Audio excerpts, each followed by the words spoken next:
You know, there are some ideas so basic, so fundamental to how we think, that we just take them for granted. But what if you had to prove one? I mean, really prove it, from the ground up? Well, today we're going to dive into a brilliant, centuries-old debate where ancient Jewish scholars, the sages, try to do exactly that. And they do it using just a single, totally unexpected line of scripture as their only tool.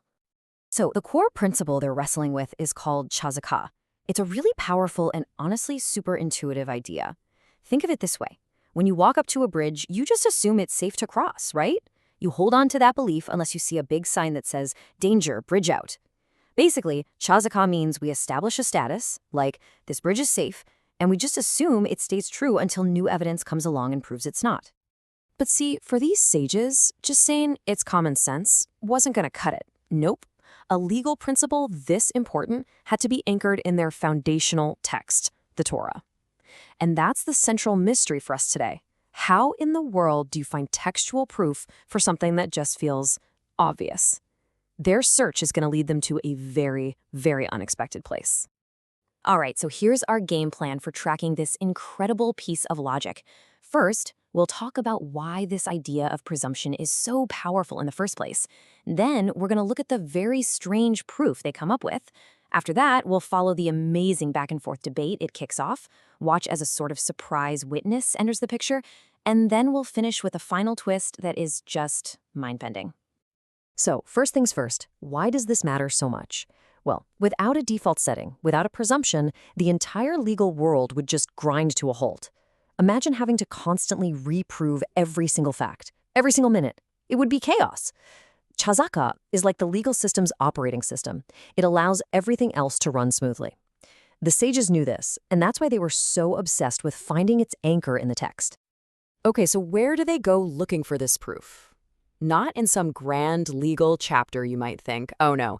They find it in a seemingly obscure set of rules about ritual purity. Specifically, the very strange case of a house that's been afflicted with a kind of biblical mold, or leprosy. This is where they believe the ultimate proof is hiding, in plain sight. Okay, get ready. This is it. This single verse from Leviticus is what the entire, complex, brilliant argument is built on. It describes the priest who sees this leprous mark inside a house, and then he has to go outside to officially declare it quarantined. Seems pretty straightforward, doesn't it? But for the sages, a foundational legal principle is hiding in that short walk from inside the house to the front door. Let's really break this down. As you see here, in step 1, the priest is inside. He sees the mark, he confirms it's big enough. Then, for step 2, he has to physically walk out of the house. It's only then, in step 3, standing at the entrance, that he can make the official declaration. The whole argument, every bit of it, hinges on the gap in time between seeing the mark and saying the words. And right here, this is the whole game. In those few seconds it takes the priest to walk from the back of the house to the doorway, what if the mark shrank? What if it's no longer big enough to qualify? So how can he possibly declare the house quarantined? The sages argue that the law must be relying on ḥazakah. It presumes the status of the mark, leprous, hasn't changed in that short walk. This verse, they claim, has to be the source. But you can't just drop a proof this big and expect everyone to just nod along. Oh no, the intellectual stress test is about to begin. So let's meet the brilliant legal minds who are about to try and poke every conceivable hole in this argument. This is going to be fun. A sage named Rav Aḥa throws the first punch. He's like, wait a minute, this proof is no good. What if the priest just walks out backwards, keeping his eyes on the mark the whole time? If he does that, there's no need for presumption. He's got continuous observation. It's a great point. But another sage, Abaye, comes right back with a 1-2 refutation. First, he says the text uses the word emerging, and that implies walking forwards. And second, he hits him with a brilliant practical point. What if the mark is behind the door? Walking backwards isn't going to help you then. Abaye is not done yet. He adds that you can't just go knocking holes in the wall to keep an eye on the mark either. That's against the rules. But then, a third sage, the formidable Rav Aḥa, steps into the ring, and he just masterfully dismantles Abaye's points. He says, look, that rule about not opening windows, that's only before the mark is confirmed. And for the knockout blow, he brings up the high priest, who on Yom Kippur, the holiest day of the year, exits the Holy of Holies walking backward. Boom. That proves walking backward is a totally valid way of emerging. And just like that, the original proof looks like it's in tatters. So, just when it feels like we're at a complete dead end, the Talmud does something completely fascinating. It brings in a new piece of evidence, an external, authoritative teaching from an earlier generation of sages known as a baraita. It's like a surprise witness has just been called to the stand in the middle of a trial. So, is this it? Could this ancient teaching finally settle the whole matter? Is it going to support the original idea that the law relies on presumption? Or is it going to side with the challengers who just ripped it apart? And the Baraita delivers what looks like a knockout punch. It says that if the priest declares the quarantine from inside the house or even from his own house way down the street, the quarantine is still valid, quote, in any case. That last phrase, in any case, is the key.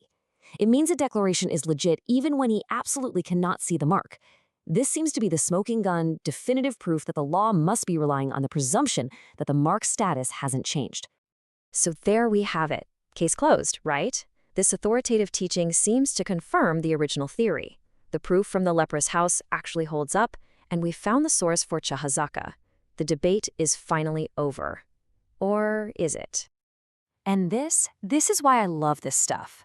Because just when you think it's all wrapped up, Rav Aḥa, the original challenger, the guy we thought was totally defeated, comes back with one last, breathtakingly creative argument to explain away all the evidence. He proposes this brilliant, totally out-of-the-box loophole, the row of men theory. He says maybe that baraita isn't talking about presumption at all. Maybe it's describing a really specific case, like you see here. Imagine a human chain of witnesses, stretching from the leper's mark all the way to the priest. The first guy is watching the mark and he tells the second guy, yep, still here, who tells the third, and so on all the way down the line. It's like a game of telephone, but for legal testimony. In that wild scenario, the priest doesn't need presumption at all. He's getting a live report. And right there, the Talmud just leaves the debate hanging. So who won? Who was right? And the amazing thing is, that's not really the point.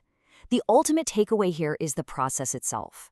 By taking this foundational principle and subjecting it to such intense, creative, and relentless questioning, the sages actually prove how strong it is. Its integrity doesn't come from being some unprovable assumption. It comes from its ability to withstand every single logical attack you can throw at it. And that really brings it all back to us, doesn't it? This whole incredible debate was about rigorously testing a default assumption in the legal world. So it kind of makes you wonder, what are the default settings in our own lives?